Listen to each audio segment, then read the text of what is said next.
The confetti had not even settled on the field yet, and somewhere inside FIFA headquarters, someone was already pulling up the footage. Not the goal, not the trophy, the footage from right after it. The part almost nobody who watched the final actually rewatched afterward. Keep that image in mind. It comes back at the very end of this video, and it means something different by then.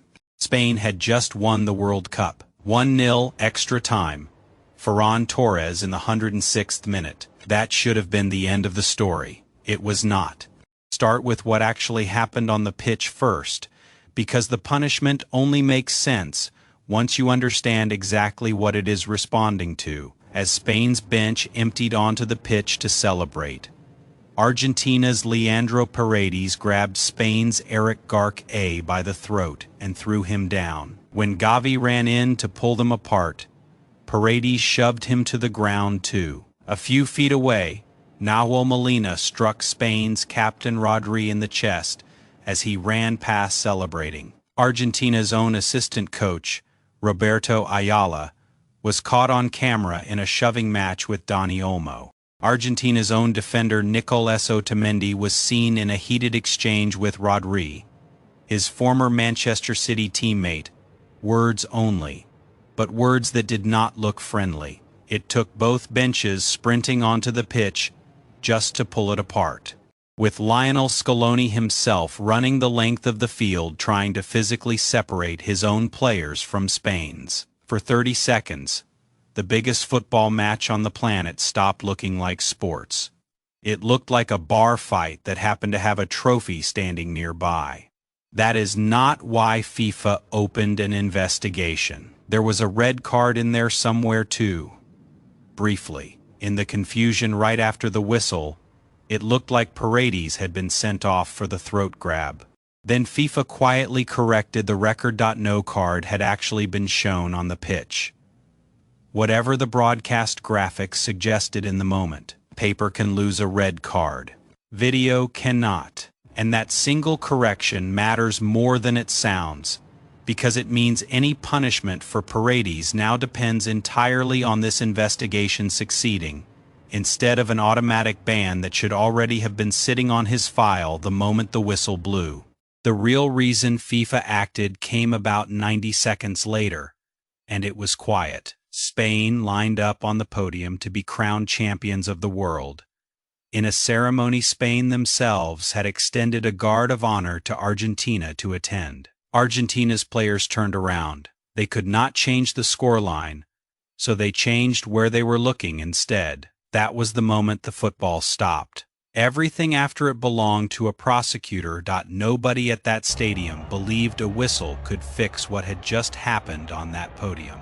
A referee ends a fight. A referee cannot make 26 grown men turn back around and watch something they do not want to watch. So the case went somewhere slower, somewhere with no final whistle at all. Days later, FIFA confirmed it. A disciplinary committee, a prosecutor appointed under Article 36 of FIFA's own disciplinary code, tasked with reviewing match reports, official statements, and video evidence before deciding whether anyone gets charged at all. No names attached yet, no timeline given. Remember that detail. It explains almost everything that happens later in this story. Here is the part that turns one bad night into an actual pattern. This is the second time in 3 weeks this exact federation has landed in front of a FIFA prosecutor. After beating England in the semi-final, Argentina's players celebrated with a banner declaring the Falkland Islands belong to Argentina, the same islands the two countries fought a war over in 1982, a war that killed hundreds of young men on both sides. Midfielder Giovanni Lo Celso was the one holding it up on camera. FIFA opened a separate disciplinary case over that one too, and Argentina's federation was already bracing for a fine believed to be around $20,000 before this second investigation had even started. Other players who celebrated alongside that banner, Christian Romero and Lisandro Martinez, could face individual sanctions of their own once that case concludes. 2 federations under investigation, 3 weeks apart, same team. That is not bad luck. That is a pattern wearing a jersey. 1 incident is a headline. 2 in 1 summer is a habit. Here is the detail almost nobody watching in the moment actually clocked. You have to go back to 2010 to find the last time a player was sent off in a men's World Cup final at all.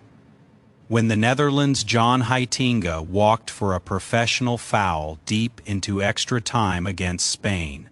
Enzo Fernandez's red card for a stoppage-time lunge on Paul Cubbers this year was only the second one since. But a single red card is one incident, isolated, explainable. The kind of thing that happens in a tense final and gets forgotten by the next tournament. What happened afterward this year was not one player losing his temper for 5 seconds. It was a coaching staff member, at least 3 separate players, and an entire team's decision on a podium stacked one after another in under 2 minutes. The last World Cup final, this notorious before that ended with a single headbutt Zidane on Materazzi in 2006, and it cost one man the final act of his career. Zidane's night ended with a red card. Argentina's summer ended with a paper trail. Not everyone reads a pattern here, and that is fair. Scaloni himself said before the tournament ended that a team should be gracious in defeat the same way it is gracious in victory.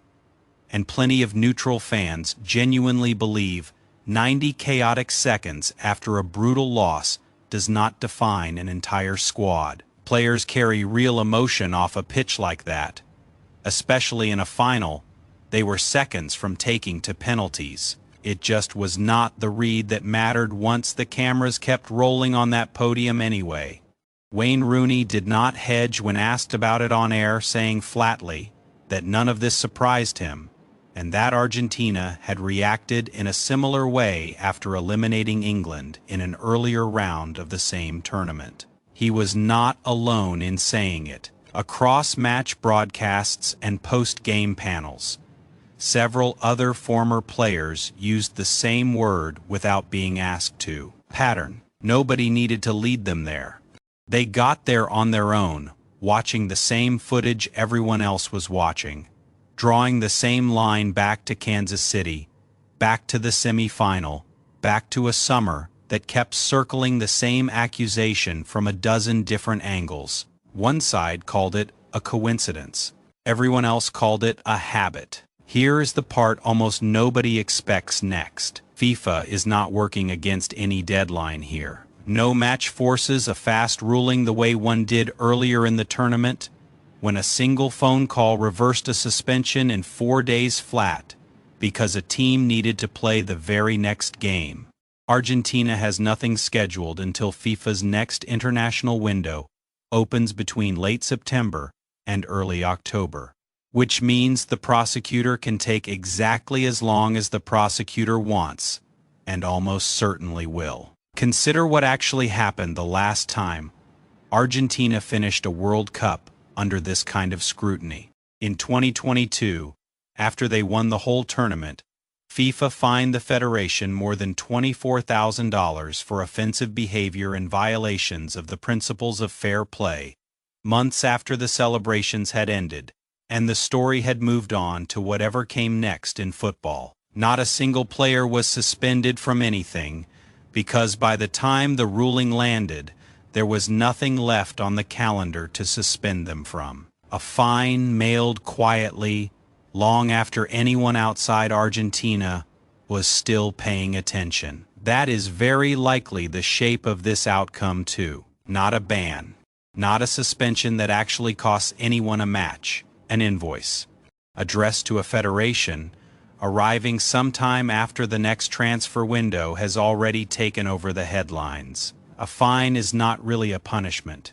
It is a receipt. That was not even the first time this exact issue followed this exact federation across tournaments. Here is where it gets stranger. Back in 2024, After Argentina beat Colombia to win the Copa America, footage circulated online of players on the team bus singing a racially charged chant aimed at French players from the World Cup 2 years earlier.